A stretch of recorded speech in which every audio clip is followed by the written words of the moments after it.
Lesson 16.1, Task 3. So we're still graphing sine and cosine functions, and now we're going to look at some transformations. So it says the graph of f of x equals a times sine of 1 over bx, or g of x equals a times cosine 1 over bx. So the sine and cosine functions are called periodic functions because they repeat their values over regular intervals on the horizontal axis. The length of this interval is called the function's period. The graphs of the sine and cosine functions are shaped like waves.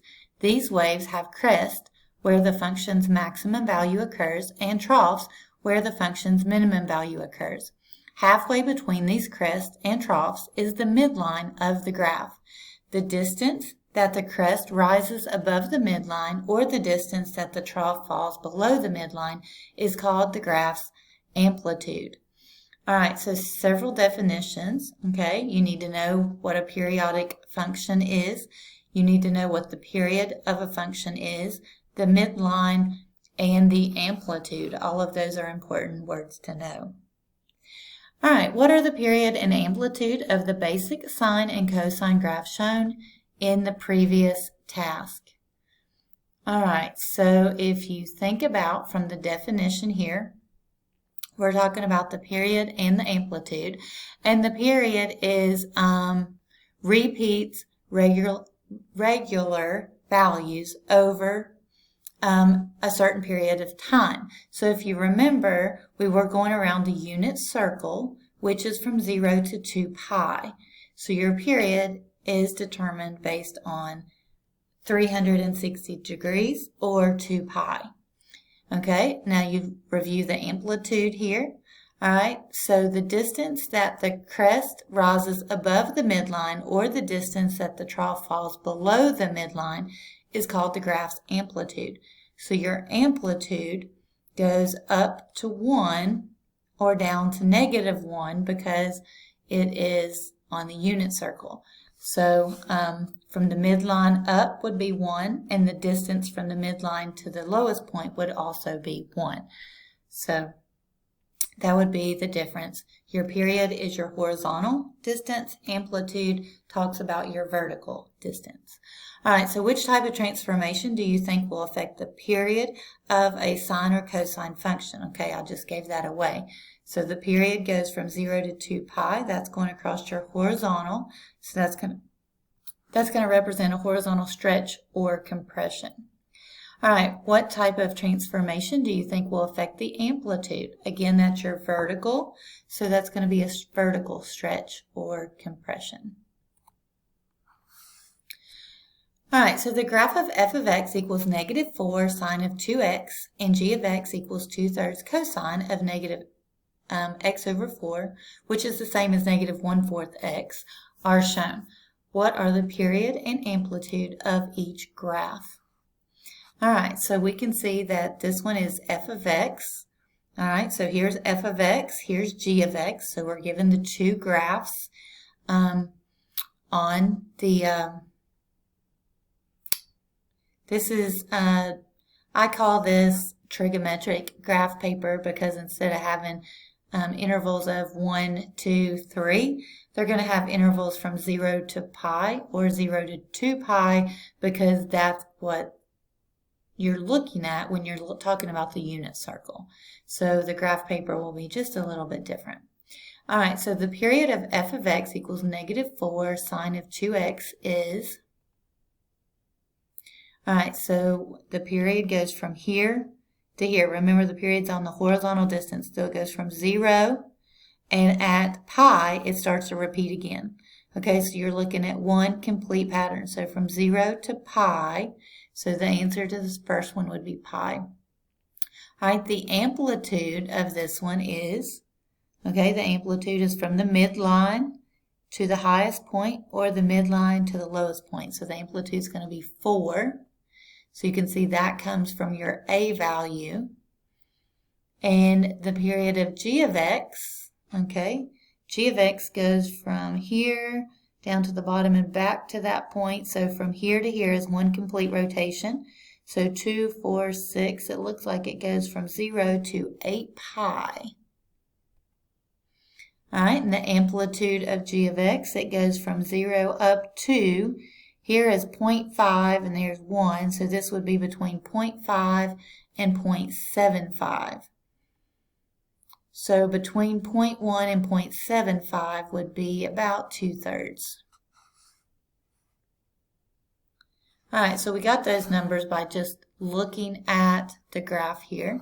So what do the period and the amplitude appear to relate to? The variables a and b and the transform functions f and g.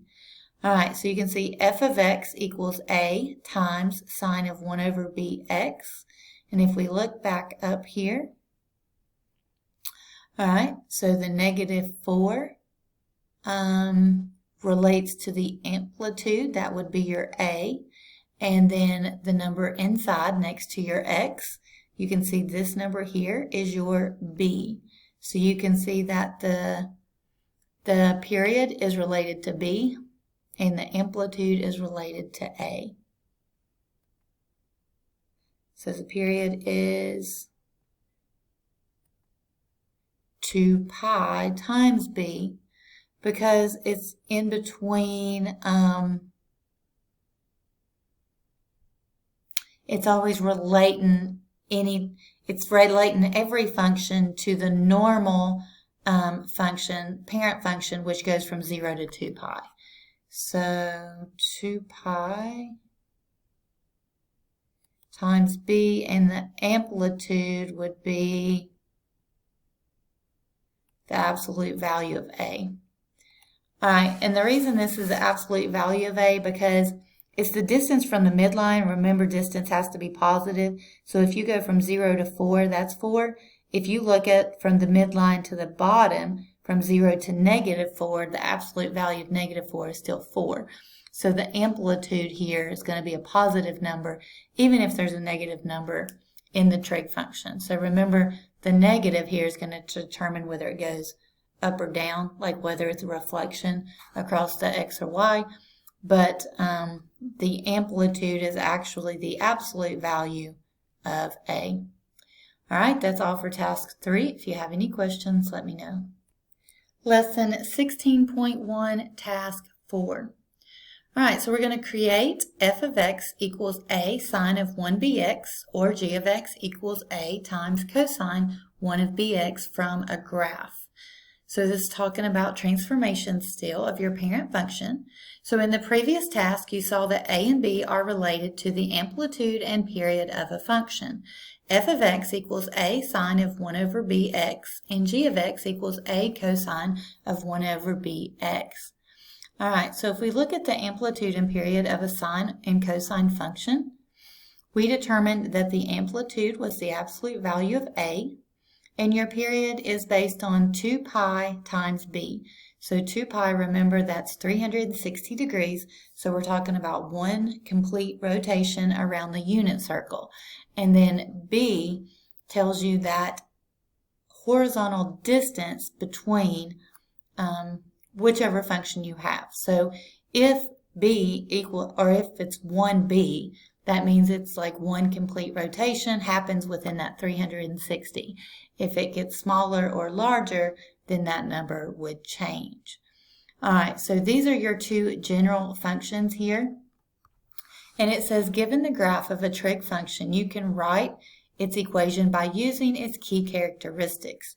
All right, so if we look at this, we can tell it's one of our functions because it does rotate through, it looks like a wave. And that's why we call it a sine and cosine wave, because it does kind of look like waves in the ocean. All right, so you can see it goes through 0, 0. Okay, so that's going to represent our sine function. But is this a reflection of your sine or cosine across the x-axis? Well, you can see that this goes through 0 and it's going up, and it goes, so to be 1 complete rotation from here to here, it goes through 4 pi. This is not a reflection across the x, so this is just a transformation. All right, so it says, how would a reflection across the x-axis affect the value of a? All right, it would be negative, so it would be the opposite. So it would be a negative value. And then it says identify the parent function. Compare the y-intercept of the graph to the y-intercept of the graph of the sine and the cosine. If no horizontal translation was performed, then the parent function is y equals sine of x. Okay, and I kind of said that already, but hopefully you realize that, yeah, the sine of x goes through the origin, and remember the cosine crossed at 1. So if you want to look at the difference of those, you can easily graph those in your calculator as well, which I probably need to show you how to do that. So let's look at, you have sine, cosine, and tangent right here. So if you just do sine of x, see there's actually a theta on here too. But if you just push x, that will be your very basic sine function. Now, it's not going to graph it because this is not normal graph paper. I mean, this is a 10 by 10 window. So we need to change our x's to, let's change it to 2 pi.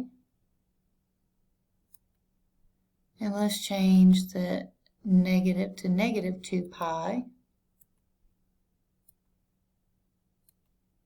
And then my scale's 1, that's fine. Let's go our,